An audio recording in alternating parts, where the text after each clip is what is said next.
Hola, ¿qué tal? Aquí Julio Monroy desde Delta Records en Bogotá, Colombia. Ya volvimos del Soundcheck en México y bueno, hoy tenemos un invitado súper especial. Nos lo trajimos, de hecho, del Soundcheck. Este live va a estar todo en inglés, pero tendremos subtítulos en español. Aquí vamos. Hey Klaus, how are you? Good. How you doing, Julio? Yeah, fine. I'm very good here in Bogotá, finally again. Yeah, we're all back home. Yeah. And thank you for accepting the invitation, Klaus. It's amazing. Absolutely no problem. I love it. Thank you. And we are with David Sicard in the controls. Hey, David, how are you? Hello everyone, welcome to this new episode of Producing with Julio Monroy. Klaus, it's a huge honor to have you here and really looking forward for the conversation about Eclipsa. So, for the people watching, please remember to send us your questions through the comment section on the platform on which you are watching and I will communicate them to both Klaus and Julio. I'll leave you with the conversation. Thank you, David. Well, Klaus, in these live streams we only have 2 mandatory questions, and the other questions are from the community. You know how it works, remember? So, yeah. So, the first question is, can you tell us how did you begin in this music and audio world industry? Yeah, for sure. So, I grew up in Denmark, and I was born in '72. So that aged me right there. And I, as a young teenager, started working a lot with live sound. I grew up just outside of a town called Roskilde, which has a big music festival every summer. And through that festival and through the local community, I started doing a lot of live sound. And fast forward a couple of years, I wanted to get more serious, and I was serious about wanting to work with music. So I applied to a university in the US. At first I applied to Berklee College of Music and I got into that. And then on my way there I found another university close by called UMass Lowell. And that's where I actually ended up going. It was at the time ranked like top 3 by the Audio Engineering Society, and I came from the outside not really knowing the difference. Other than I knew that I didn't want to be a musician, I wanted to be a technician. And I wanted to record music, I wanted to do live sound. And honestly, the plan was to go back to Europe.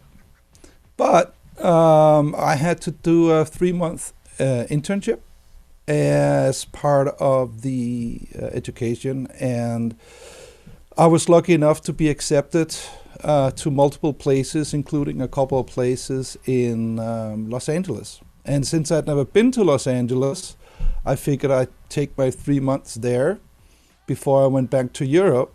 But fast forward 30 years, I'm still in Los Angeles. So that's kind of how I got started, yeah.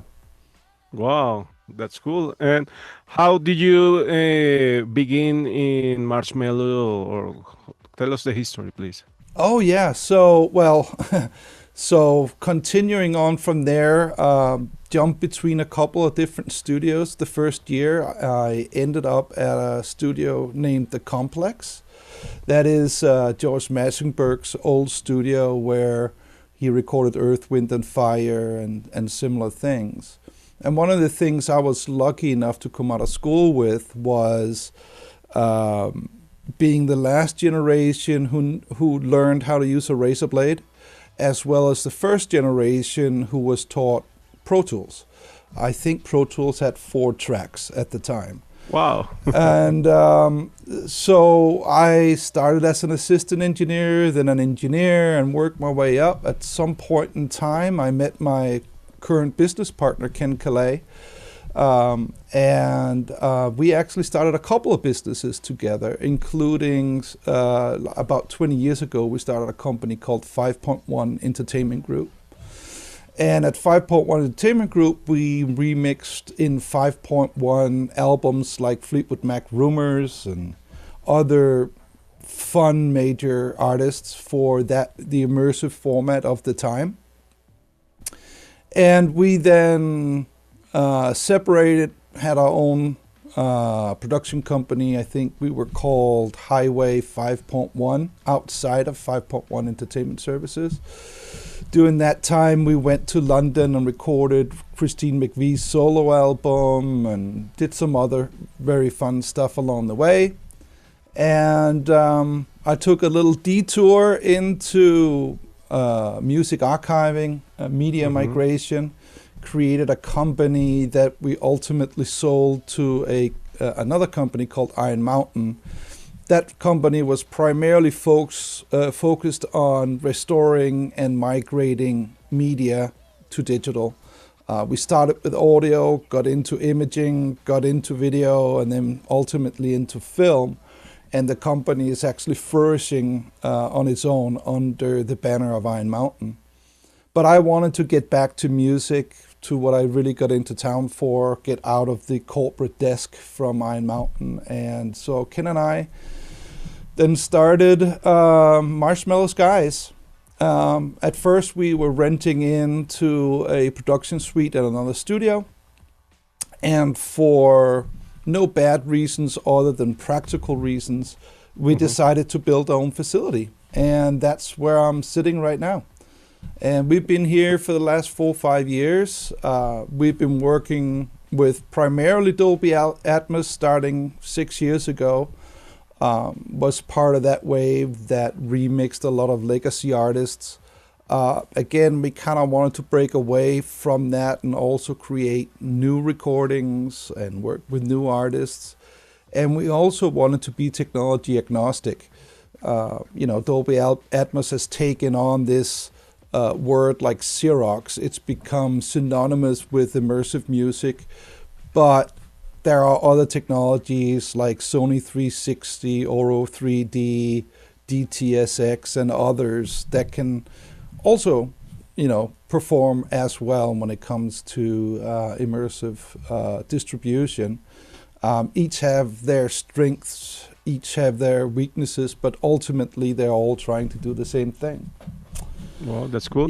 I Yeah. was wondering which artists did you mix? So legacy-wise, I've been working obviously with Fleetwood Mac, Joni Mitchell, Gin Blossoms.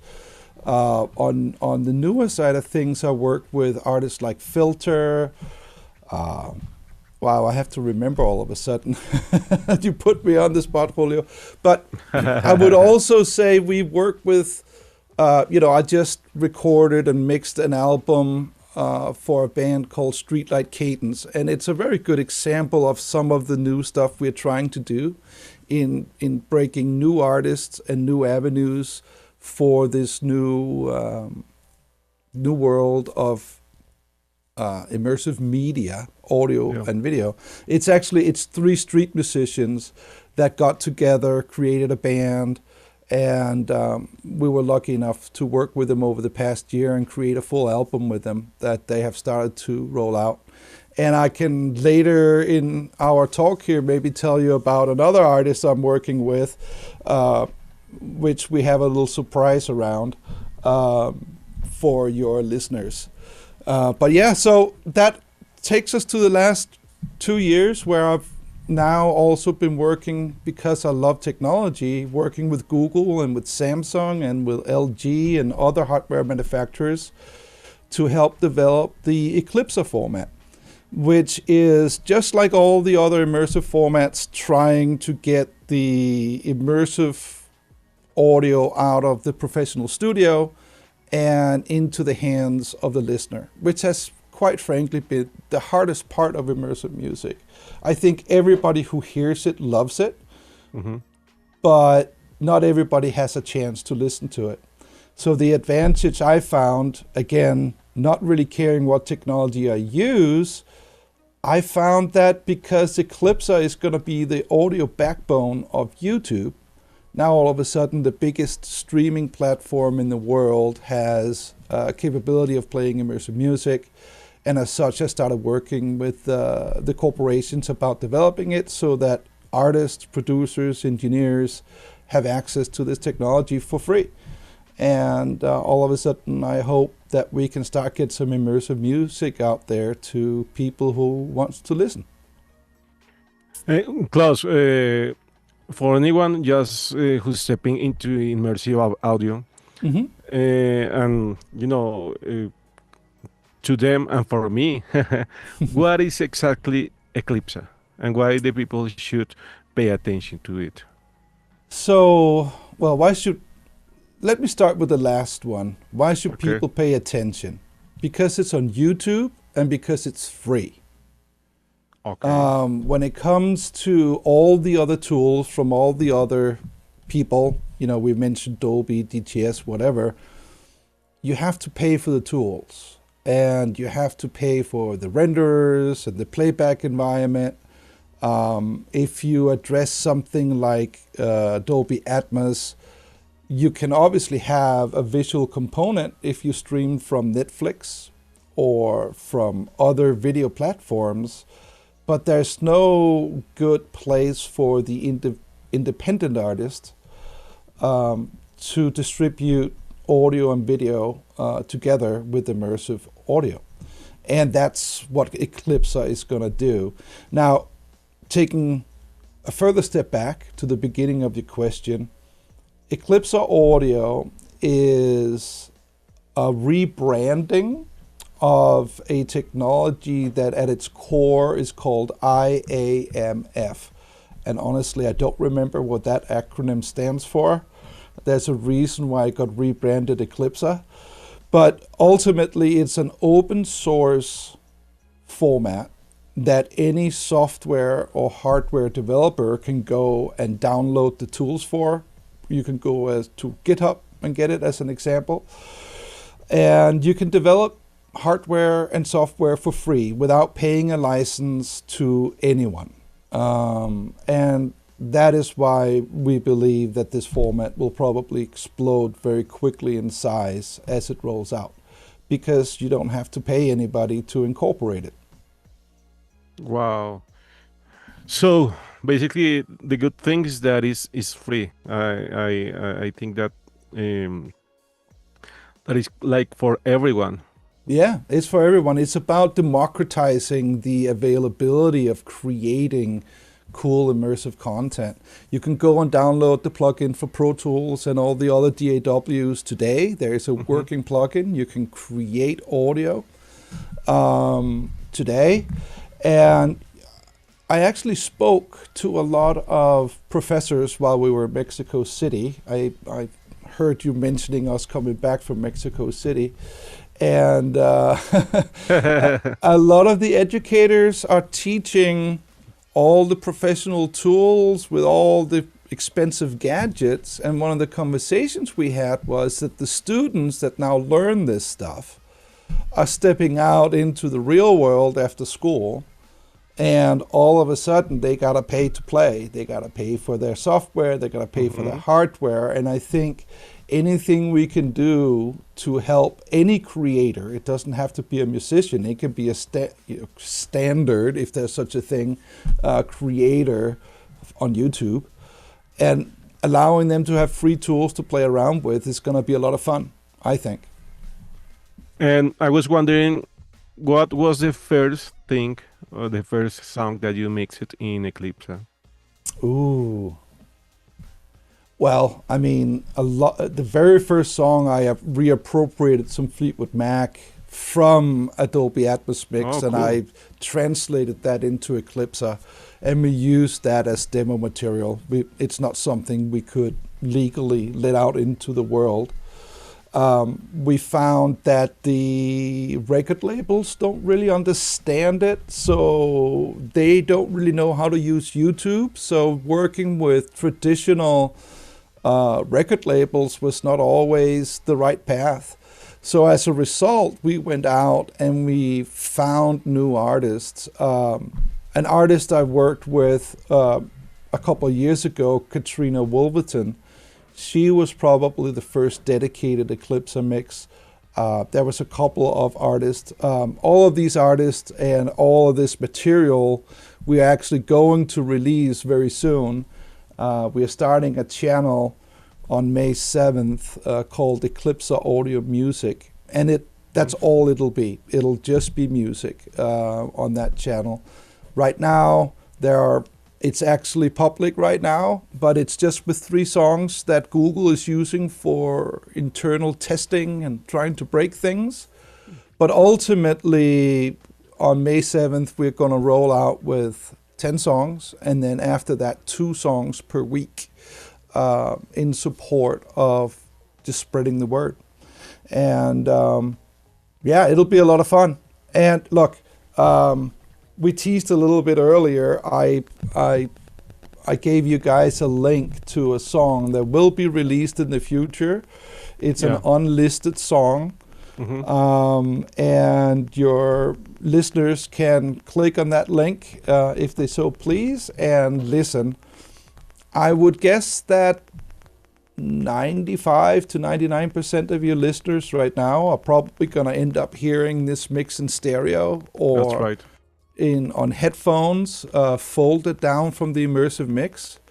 But the song distribution doesn't change. As soon as you get an app on your phone or an app on your computer, or buy a soundbar that has Eclipsa or a home theater for that matter, but those don't really exist this year. Next year there'll be actual home theater receivers with this technology in it.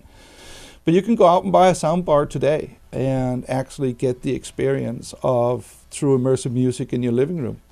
So yeah, that's we lovingly. This is Yojitsu is his name.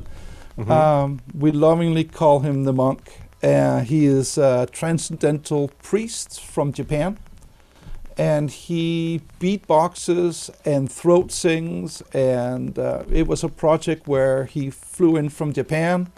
We recorded him here in the studio, and we mixed it up, dedicated for Eclipsa music. And right now the video is just a still image. We hope that that's gonna end up being more. I would say 90% of the material that we're going to release will have actual moving picture, actual music videos, but there will be a few that might have a still image associated with it. And what we're trying to do is not only use my mixes, that would defeat the purpose. We're actually curating the channel and incorporating other people's mixes, other artists' music, and we don't monetize it. So it's not like we are making money on it. We are using it as a promotional tool for the technology and to give early adopters a place to go to listen to quality music made for the format. So if someone wants to upload their songs, for example, me, if I wanted to upload some mixes in Eclipsa, what is the process? So I can speak to Pro Tools, but it works the same in other DAWs. I use Pro Tools, hence why I'm more comfortable telling you about that process. But let's say you have all your multi-track in Pro Tools, you mix it into a bus like you normally would, maybe a 916 bus or 714 bus, and you listen to it on your speakers. Well, if you know anything about immersive mixing, you know that on the back end on the back end of this workflow sits a renderer. And it really doesn't matter which flavor of renderer you use. Again, The name of the format doesn't matter. But your buzzing goes into that renderer, and what's unique about this renderer for Eclipsa is that one, it's free when you download it. Two, it produces a consumer-ready file straight out of Pro Tools. So let's say you have a video that goes alongside this content. What I do is I import that video into Pro Tools just for reference of length. So, and also so I can see visually what I'm mixing audio against. And then in the renderer, I tell it, put my Eclipsa file there, reference this video file there, and create a new video file there. And what that gives me is a pure Eclipsa audio file as well as a muxed, ready to upload YouTube video file with Eclipsa baked in that you could go straight to YouTube Studio and upload to your channel.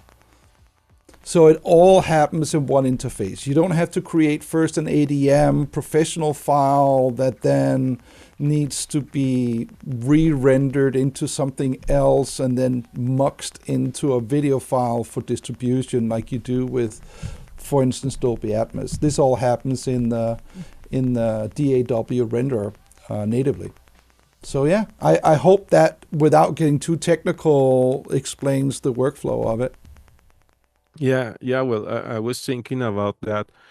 Do you know if there are any available resources on internet about like how to do this, or it's just as simple as load the plugin and that's all? Yeah, I mean, look, technically you can do a Google search and just go Eclipsa audio plugin, and you'll Okay. find the place to download the plugin, and that'll you download it for your platform, Windows, Mac, whatever, and you install it and you're up and running. When it comes to instructional material, there are some early instructional videos available from the app developer, which are a little outdated. My plan is to actually create some new ones, just basically starting through one step at a time in Pro Tools. Here's how you use it, here's the buzzing, so on and so forth. So yeah, it might be a little bit of playing around, but there are instructional materials.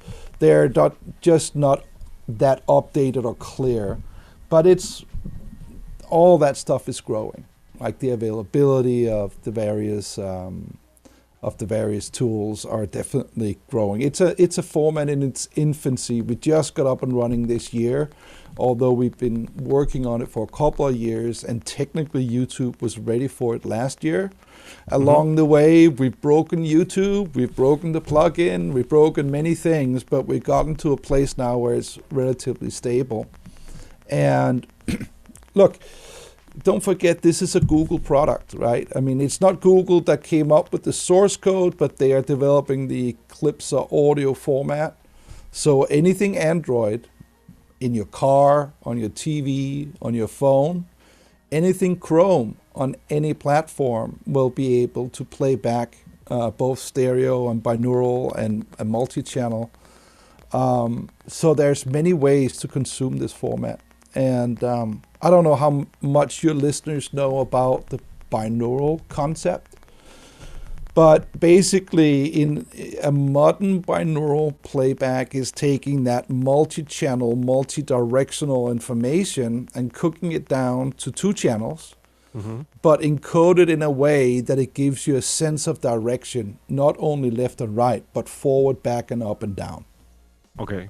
Now, I actually worked with a true old school binaural recording, and it's an amazing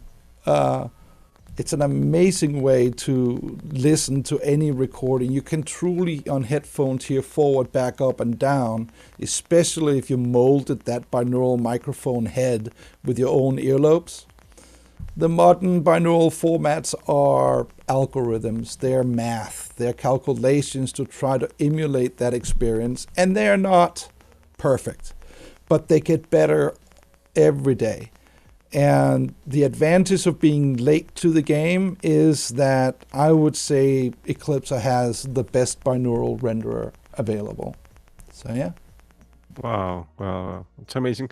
And I was thinking about all of this, but David Chikar told me that we have some people who wants to say hi and some questions for you. Sure, sounds good. We do. We have Diego Castro saying hi, everyone. We also have Hernando Monroy as well telling us hi. Hi, Klaus and Julio. By David Becker, who is here with us online. Thank you so much, David, for being Hey, here with David. us. We have John Cribbit as well. I'm a fan of Claus Trelby. What a brilliant guy, is saying John Cribbit. Oh my gosh! Now I blush. We have Juan Burgos. Hi, everyone. We have Francisco Escobar, Iron Ears. Just say hi, everyone. Hi, Iron Ears. Thank you a lot for being here with us. And we have a question. Why is Eclipsa Audio free, and how does it maintain such high quality standards at no cost? Well, open source programming is actually a relatively common phenomenon. I mean, it's the source of why websites like GitHub exist. Linux as an operating system is essentially a free open source development effort that hundreds, if not thousands, of developers are working together on. As an example. So maintaining quality is not necessarily the issue. The other reason is that there's a compression algorithm behind the format. So we spoke about IAMF as the framework. The compression is called Opus. And again, being able to use newer building blocks allows for this format to retain quality. And I think the only danger of an open source project is that you get so much enthusiasm that you develop yourself out of compatibility.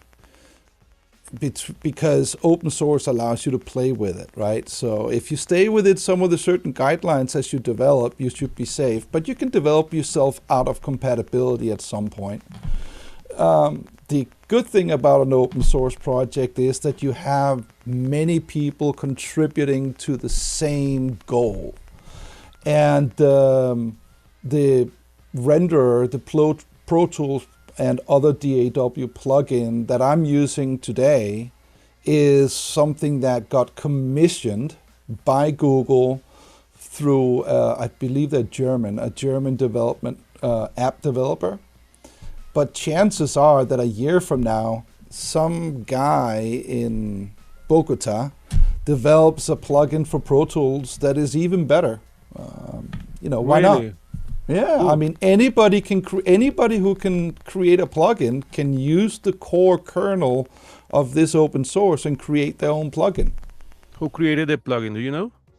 I should know, but I do not remember the name of the company. But I believe they're German, and they've been working with Google for over 2 years now in developing the plugin.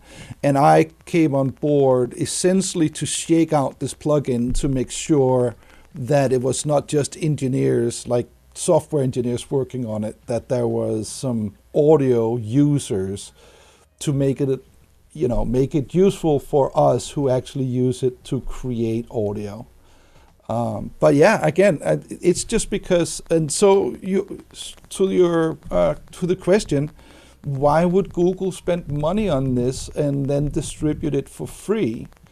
Well, I'm sure, I haven't had this direct conversation, but if I had to guess, I'm sure they considered incorporating something like Dolby Atmos into YouTube.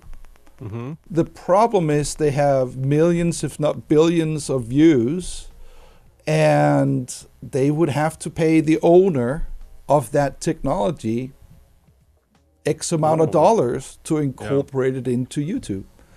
And I'm sure they did the numbers and said it's cheaper if we help develop this new open source format. And they got together with Samsung specifically, but also with other hardware manufacturers. And as a result, they rolled out Eclipsa Audio. That's a good reason to buy Eclipsa. It's all about business. Yeah, I'm sure they saw a savings of money in doing it this way, and I think we just benefit from their decision. And I truly think it is a benefit for us as creators to have access to tools like this. yeah. Well, there's another question for you, right, David? We have a couple more questions. Do you really need a calibrated room with speakers 7.1.4, 9.1.6, or can you get a decent mix using binaural monitoring on headphones? The short answer is yes to the Okay. last part. No to the first part. Look, I am lucky. I'm sitting in a 9.1.6 calibrated room. I have an Elgato Stream Deck over here where I can press buttons and my speaker curves and frequency responses changes so I can double check my audio in various scenarios. But I also, as a professional producer and engineer, have to be cognizant of the fact that 90% maybe we're down to 85% of listeners are listening on headphones. So I mix 80% in speakers and then 20% on headphones to make sure that the audio translates from my room to the listener's room or to the listener's headphones. But there is no reason that you couldn't flip that equation. I would say mix 80, maybe even 90% of what you do on binaural. Keep a visual reference of what you're trying to do in the up and down and forward back scenario. But I would also still say go to a room with air. It doesn't have to be a big room like mine. It could be a 5.1 room. But a room that allows you to play back with air and speakers just to double check that those directions that you intended actually comes across correctly in the real world. The other option is spend a couple of grand. That's all you got to spend for a TV and a soundbar that has Eclipsa capability. Then you just export your mix, upload it to YouTube, make it a private video, and you can go in your living room and double check that it works on speakers. That's another workaround. That's another benefit of this format where you can literally get the old car listen. I don't know if you remember the old car listen. We recorded to cassettes and we ran out to our cars and we popped it in and to make sure that it sounded correct in the real world. Well, today's car listen is different. You can now, with a format like this, upload it to YouTube and hear exactly what the end user would listen to on distribution. That's amazing. Yeah, I am from the cassette era, so I know what you're talking about. Maybe Old school David boys. Sicarnot. David Sicarnot, he only knows the cities, right, David? I never had a Walkman. I know what a cassette is, but I never had a Walkman. So CD, CD era. Yeah. Well, Or you could burn a MP3. CD and take it out to your car that way. It would still be a car listen. Yeah. But the whole thing is that we as mixers and producers, we're translators. Mm-hmm. It's all about us translating the artist's vision from the professional environment to the consumer environment. After I mix something, I send my mixes to mastering in the professional world. I love mastering. I think it's a great part of the process, especially because when I'm done mixing, I think it's perfect. But it's always good to have a second set of ears. I would never master my own mix. I'm not a big mastering guy, but I can master other people's mixes if they need it. And part of mastering used to be to make sure that there's a version that's good for streaming, there's a version that's good for record, LPs. That's become a big thing again, right? It is to make sure that you have this distribution chain and these various formats EQ'd and compressed appropriately for the various distribution formats. And I would still suggest, if you have a budget and if you are a larger entity, to keep that professional workflow. The professional workflow doesn't change. What you have is an option for the people who don't have that type of budget, for people who want to just mess around with their own options at home and are not professionals, semi-pro, amateurs. You know, it'll be interesting to see the day when a talking head, like we are now, are not just talking heads. You know, if you see something in the background, you can start to sweeten the audio like they do in movies. You can put in effects in space to translate what you see on the screen. So we are, again, taking on some of these ideas from the movie industry and applying it to other disciplines. And I happen to work within music, but it can be anything you can dream up on YouTube. And they've dreamed up a lot of stuff. But I think there's a lot of places where people can benefit from this experience. And I will have to say, yes, my room is perfectly tuned, it's got a lot of speakers, but even when I take people into this room and play them a song, and then take them out to the soundbar and play the same song streaming off YouTube, people are amazed how well it holds up. Yeah. As well as it's a demonstration of, I have yet to hear anybody come and hear an actual immersive mix and go, everybody leaves here going, I'm never listening to stereo again. It's the best thing since sliced bread, blah, blah, blah, whatever. You don't have to convince me. I've been a super fan of immersive audio for the last 25 years. But the challenge has always been to get the end listener to actually hear what we sit and create. And now it's also a matter of educating the creator, the artist, the musician, make them aware that this format exists, and it'll be probably a major distribution format for them going forward, so that they start thinking about the format as they create. Right? If you don't conceptualize as you're in pre-production your project with this in mind, then you could miss out on opportunities. Double the guitar just because you can. Double the vocal just because you can. Do things that might not be appropriate for your stereo mix. But don't forget, you can always mute things, right? But at least you have them available when you then go into creating an immersive environment. That's right. And I remember when I went to Marshmellow. I lost you. I lost audio. Hey, I think I popped out. Hold on a second, my friend. Don't worry. Do you hear me, Popped out David? my headphones. So I hear nothing. I do hear you. I do hear you. Okay. Here we go. Okay, perfect. Thank you. It was my headphones. Don't worry. So, do you hear me? Yes, now? I do, my friend. Hey, Klaus. Yeah, I remember like 6 months ago, when I went to Marshmellow Skies, and you showed me the same mix in the sound bar, and it sounded very, very good, so accurate. So it's a good idea.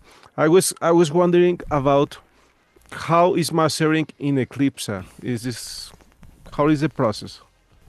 The mastering process is exactly the same. I just finished an album with Streetlight Cadence, as I mentioned. I sent it to a mastering engineer named Michael Romanovsky. Yeah. He is a fun, great guy that I love to work with, and I sent most of my mastering to him. And what I've done in the past is I sent him what's called an ADM file. That is the professional file type for Dolby Atmos.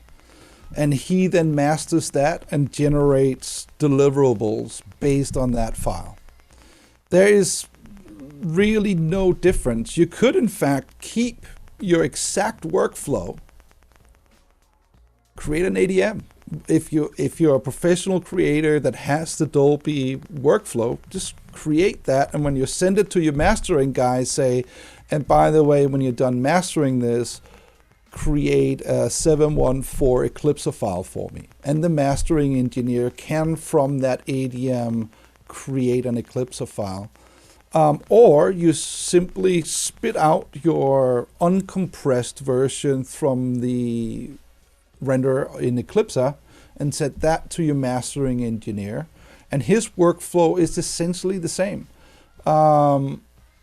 Michael and I spoke about this in Mexico. I think it's important to know that nothing changes in your standard workflow other than you have options towards the end of changing your distribution format. There are actually ways to set up Pro Tools where you have both the Dolby renderer and the Eclipsa renderer running at the same time. And then you just do 2 bounces, one for Dolby Atmos and one for Eclipsa. So all it is just waiting another 3 minutes to bounce stuff out. So yeah, I mean, there really is no change in workflow. I think the job is the same. And yeah, we'll probably streamline it. There'll be new tools. There's stuff to think about, like when you distribute a Dolby Atmos file, the audio level reference is -18 LKFS. YouTube operates at -14. So if you just translate your ADM straight to an Eclipsa file, then and put it up on Pro Tools, then you have to remember that Pro Tools will lower your program if you're too loud, but it will not raise your volume if you're too low. So you gotta make sure you make a dynamic change from -18 to -14 to stay at volume and stay at level with everybody else that is on the platform. I think that's the only wrinkle, and once you understand that, and I think any mastering engineer would understand that right away, you're good to go. That's cool. That's cool. Yeah. That's amazing. I was thinking in all the process that you said. I hope it's easy. I because you explained this like it's so easy, and I think that I remember I have the plugin, but I have never used it to convert or my ADMs files. Also, I hope that within the next month or two, I have a lot on my plate, but I'm basically planning to create a video with a totally blank Pro Tools session with only inputs and outputs and no buses, and import a single mono track, and then bust that out to what I call a pass-through bus and a pass-through aux. That's essentially your master bus. Allows you to do mastering on the full 714 mix. From there, you pass it into the renderer. The renderer lives on an fifth order ambisonic aux, and that's not because it's ambisonic, although it can be. It's simply to allocate the real estate, the channel count within Pro Tools to stream all this stuff through. So if you can do one track, you'll be able to do 120 tracks. It is the same thing as building a mix. And it is that simple. You need a fifth order ambisonic bus that you put the main renderer on. And then you can either put a panner on your mono track, which I don't suggest because it's kind of cumbersome. I would create another sub bus that is 714 if you want to do immersive. You mix into that and you put the panner plugin on that bus and say pass through, and that pass through goes straight into the main renderer, and you can in the renderer export, you can do references, you can do compressed or uncompressed, and you can mux the video with it. And yeah, it's easy enough to sit here and talk about. I will not say that any engineer will sit down and figure it out in 5 minutes. But I would say after 4 hours. I would say an engineer who's comfortable with their DAW should be able to figure it out within 4 hours. Well, that's cool. I'm waiting for the video. I think that yeah, you're not the only one. We are also doing 5 master classes this year. Google has actually hired me to go out to professional studios and gather together some professional mainstream engineers and producers and just give them a master class in the workflow. and it is surprisingly easy. I mean, we have to acknowledge that Dolby Atmos has been around for like 10 years, if you count all the time that it's worked in the movie business as well. So it's a mature format. All the tools are mature, and the tools for Eclipsa is immature, I guess you could say. But we're starting to talk about it now because it is stable and it works. And that's also why we're rolling out the EAM, the Eclipsa Audio Music channel here on May 7th, is because we feel it's ready to tell people about and for people to start using. That's cool, May 7th. Well, David has another questions for you. Remember that we have like 14 minutes left, so if anybody has questions, we have closed for 40 minutes more. And we can hang for as long as you want, my friend. That's amazing. Thank 10 you. p.m. 10 p.m. 11 p.m. 11 p.m. 11 p.m. Within tomorrow. reason, until I have dinner. Until May 7. Until May 7. Okay, so Juan Burgos is asking, which genres do you feel really benefit from Eclipsa, and which ones still work best in plain stereo? Wow. Okay, so let's forget about the word Eclipsa for a second. I would say, which genres benefit from immersive music? Because again, we can't get blinded by the technology, right? The whole idea here is to give the listener an immersive experience, transparent of the technology. Eclipsa is just another way to get there. Okay, back to the question. I have mixed pretty much everything, every genre in immersive, and I would say I have found a lot of surprises, but nothing that wouldn't work. And to give you an example of that, I was mixing a song by the band Filter, Richard Patrick, and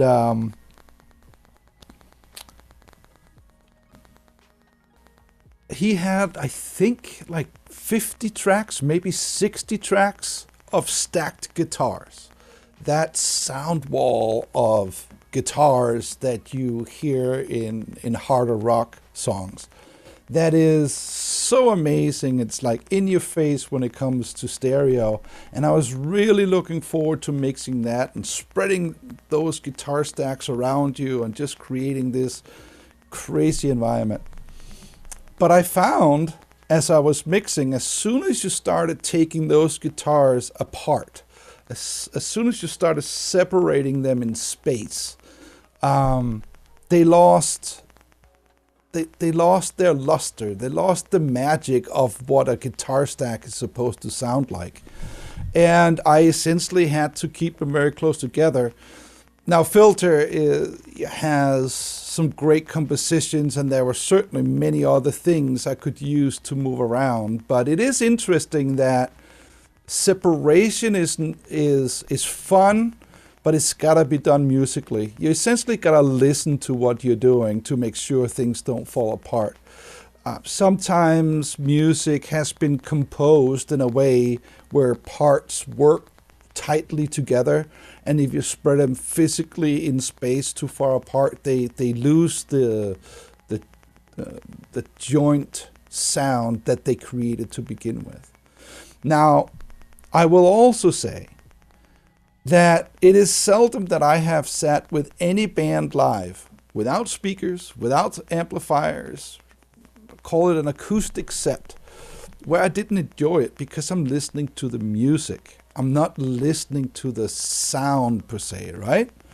And we have to remember every day when we walk down the street, we're listening with these two things, and we are listening in 3D. That's the way we as human beings are built.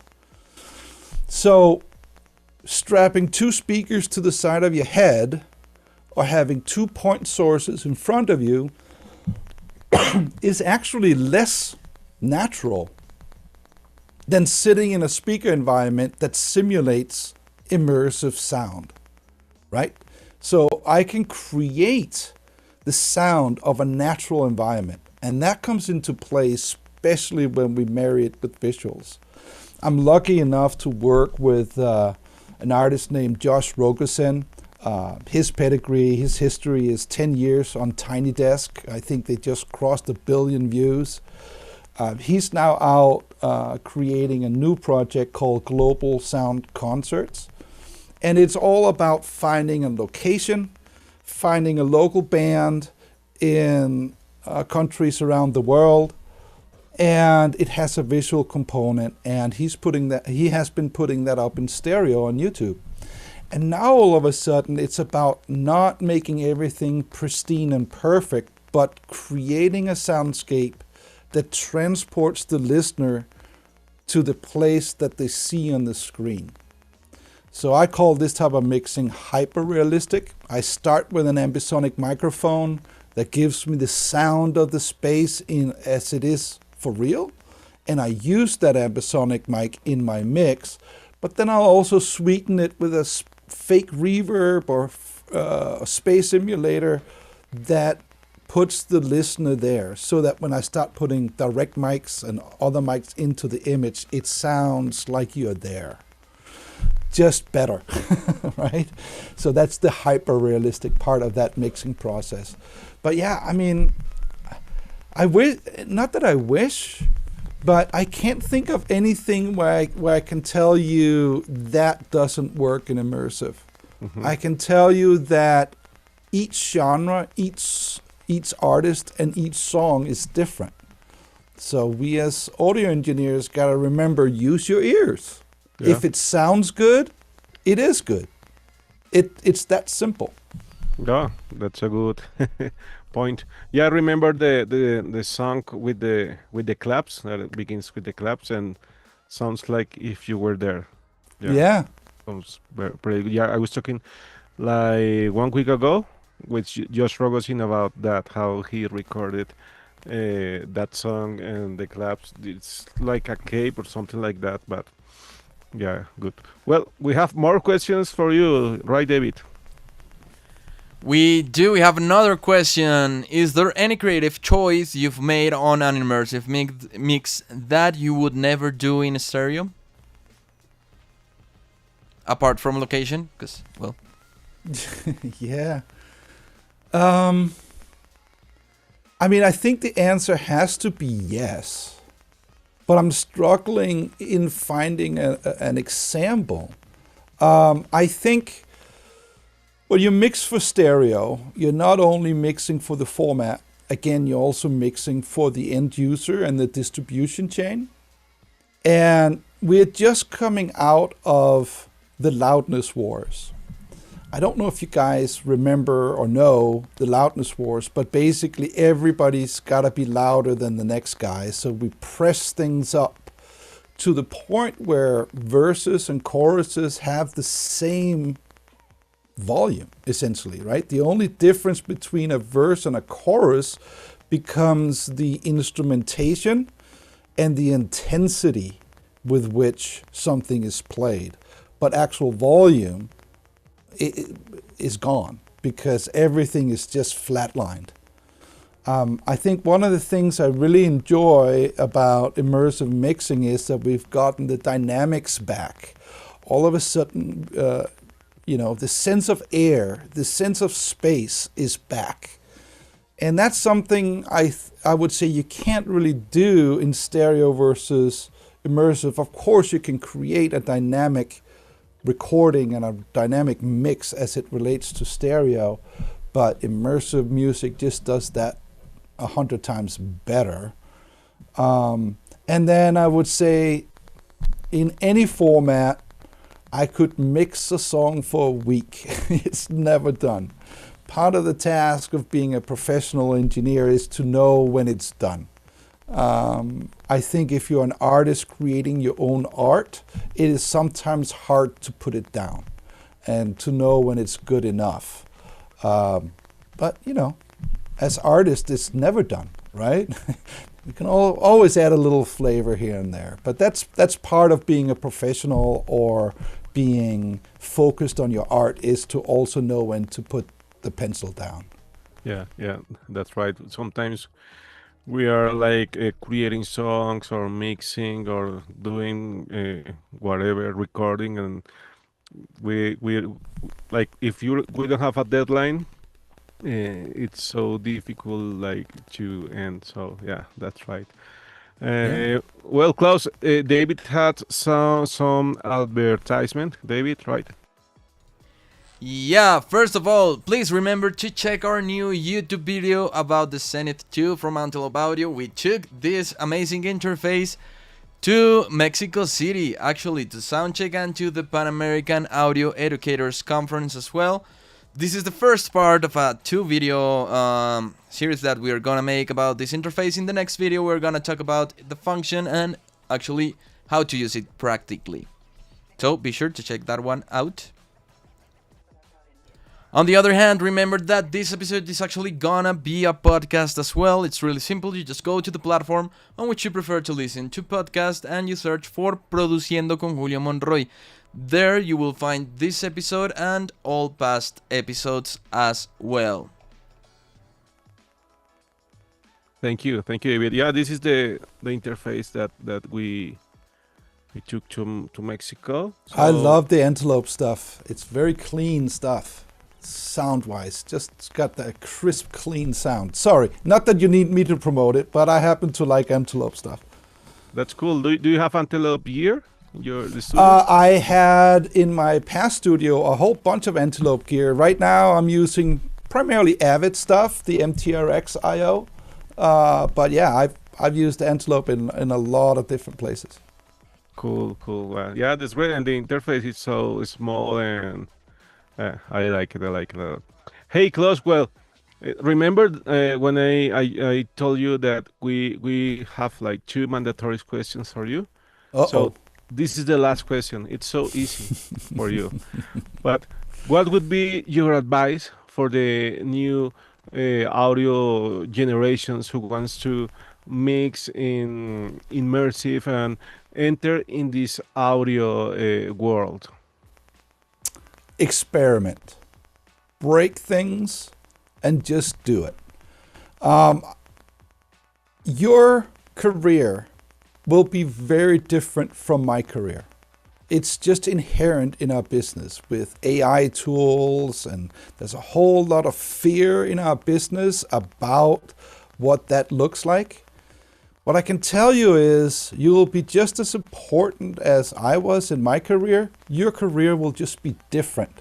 And the only way to figure out what that looks like is to go out and do it, engage yourself, and don't be afraid to break things. I mean, when I say it is, you know it's good when it sounds good.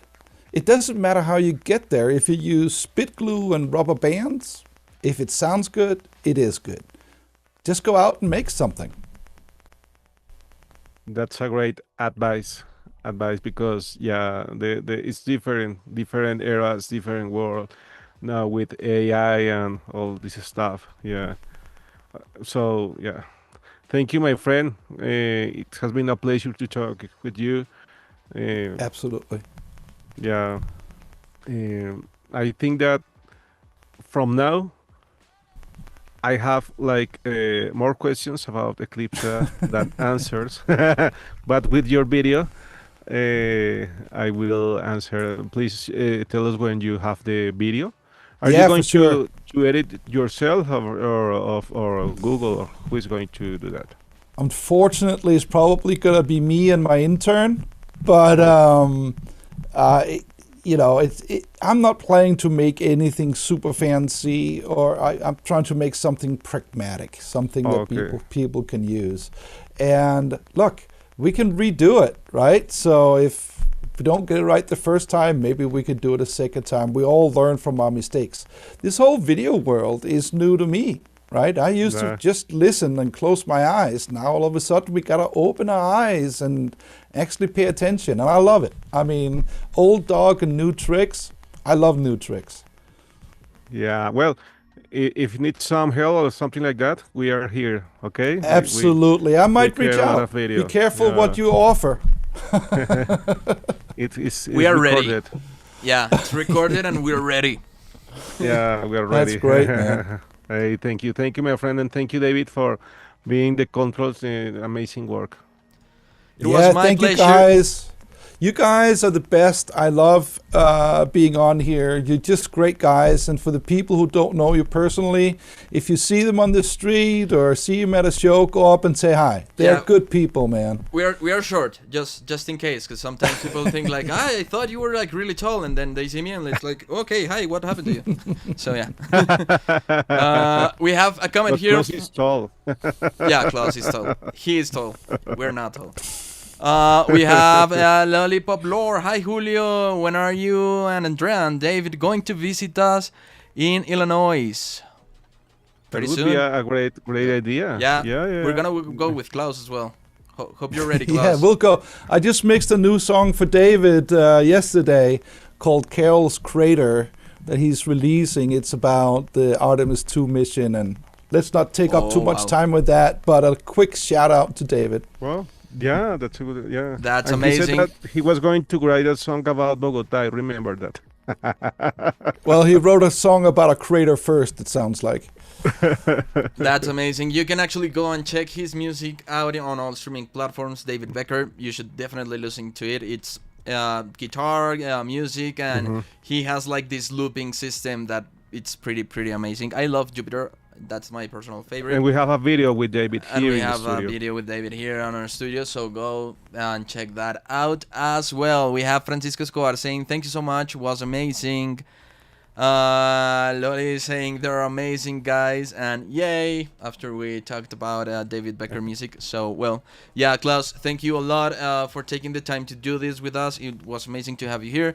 It was amazing to have you at the Pan American Audio Educators Conference as Yeah, well at that's Mexico amazing. City, and it was amazing to hang out with you and all of the other professionals. So, well, thank you a lot. Thank you, Julio, for creating these amazing spaces, and I leave you now with Julio Monroy. Yeah, thank everyone for connecting here. And next week we are going to be with an audio engineer. His name is Michael Brower. So we're going to talk about music and industry and all the stuff. And okay, so see you next week. Bye.